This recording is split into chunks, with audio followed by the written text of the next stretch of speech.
నమస్తే, welcome to Suman TV. నేను మీ యామ్ని. మనకి ఆగస్టు నెలలో 12 రాశుల వారికి ఏ విధంగా ఉంటుంది, ఎలాంటి పరిహారాలు చేసుకోవాలి, ఈ విషయాలు మనకి తెలియచేయడానికి ప్రస్తుతం మనతో ఉన్నారు ప్రముఖ ఆధ్యాత్మికవేత్త గురుస్వామి బ్రహ్మశ్రీ రాజన్ నంబూద్రి గారు ఉన్నారు. గురుగారితో మాట్లాడి మనకున్న సందేహాన్ని అడిగి తెలుసుకుందాం. నమస్కారం గురుగారు. నమస్కారం అమ్మా. గురుగారు, ఇప్పుడు ఆగస్టు నెలలో అండి, అసలు మీనరాశి వారికి ఏ విధంగా ఉంటుంది, పరిహారం ఏంటండి వీళ్ళు చేసుకోవాల్సింది? నమస్కారం. శ్రీ మహాగణపతి దేవతోభ్య నమః. చూసే వీక్షకులందరికీ నమస్కారం. అందరికీ మంచి జరగాలి. మీనరాశి వారికి ఏం చెప్పంటారమ్మా, చాలా ఇబ్బంది పడుతున్నారు. చాలా వరకు కూడా మనకి మెసేజ్ ద్వారా సకలంగా ఇబ్బంది పడి, గురుగారండి అర్ధమ శని నడుస్తుంది, ఫైనాన్స్ పరంగా, ఆరోగ్యపరంగా అనేక రకమైనటువంటి మేము సమస్యలు మేము బాధపడిపోతున్నాము. మాకు ఏది పట్టుకున్నా కూడా సాటిస్ఫాక్షన్స్ లేదు. మీ కేల నాడి శాస్త్రం ప్రకారంగా మాకు ఏదైనా చెప్పండి అవినే వాళ్ళు అనేక రకమైనటువంటి మనకి మెసేజ్ పెడతా ఉంటారు. సో మీకు ప్రత్యేకంగా మీరు ఇప్పుడు కూడాను శనీశ్వర ఆరాధన చేస్తున్నారు, స్వామికి తైలాభిషేకం చేస్తున్నారు, స్వామి కూష్మాండ బలి పూజ చేస్తున్నారు, స్వామికి ప్రత్యేకమైనటువంటి నువ్వులతో దీపార్థన చేస్తున్నారు, స్వామికి కావలసినటువంటి కవచాలు కూడా ఏర్పాటు చేయటం జరుగుతుంది.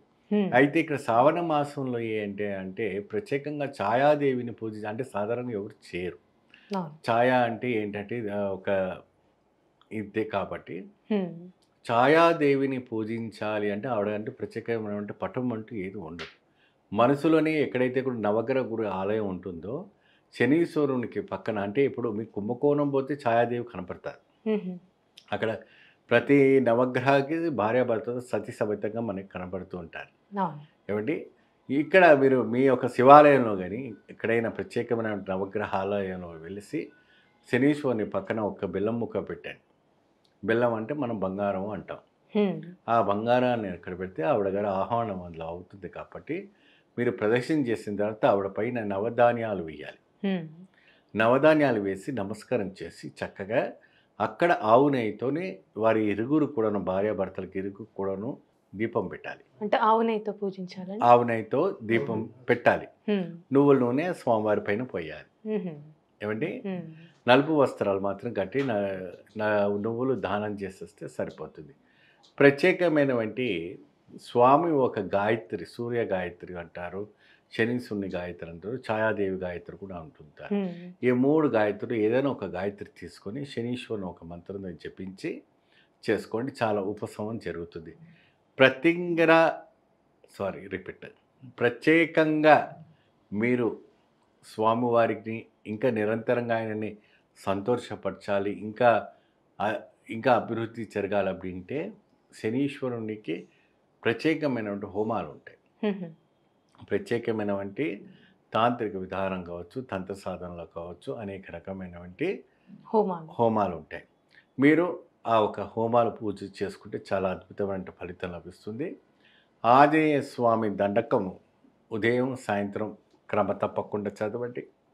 ఆ చదవడం వల్ల కూడా స్వామి వారి ఒక అనుగ్రహ కటాక్షం మీకు తగ్గుతుంది.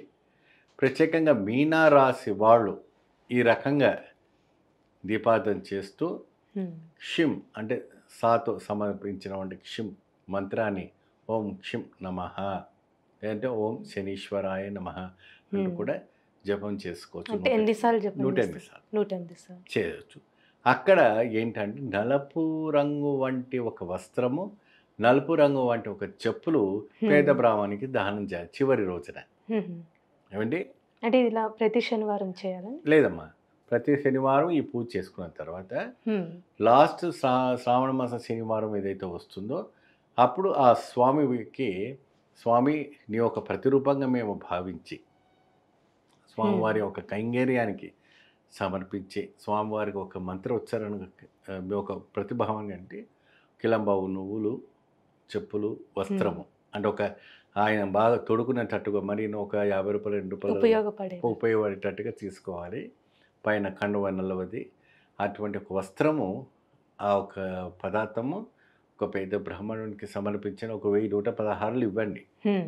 ఏం తప్పు లేదు, చక్కగా ఇవ్వండి. వాళ్ళ ఆశీర్వాదం ఇచ్చారంటే వారి అనుగ్రహం పరిపూర్ణంగా మీకు లభ్యమవుతుంది. అంటే ఈ విధంగా చేయడం వల్ల ఎలాంటి ఫలితం ఉంటుందండి? రేడియేషన్ తగ్గుతుంది. అంటే ఎప్పుడైతే కూడా ఒక శనీశ్వరుని ఒక ప్రభావంలో రేడియేషన్స్ అంటే గొడుగు ఒకటే పెట్టగలుగుతారు కానీ సూర్యుని తప్పించుకోలేరు. ఆ గొడుగు మాత్రమే ఉంటుంది కానీ ఆ వేడి మాత్రం ప్రభావం పడుతూ ఉంటుంది. గొడుగు ఒకటే ఉంటుంది కానీ ఈ యొక్క ఏనాటి శని మాత్రం కంపల్సరీ దానికి ప్రతిఫలం ఫలించాల్సిందే.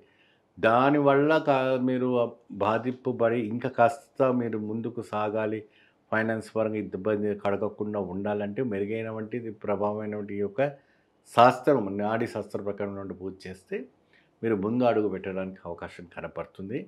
స్వామివారి అనుగ్రహం కూడా ప్రసన్నమవుతారు. మంచి పరిహారం తెలియజేస్తా గురువుగారు. ధన్యవాదాలండి. నమస్తే.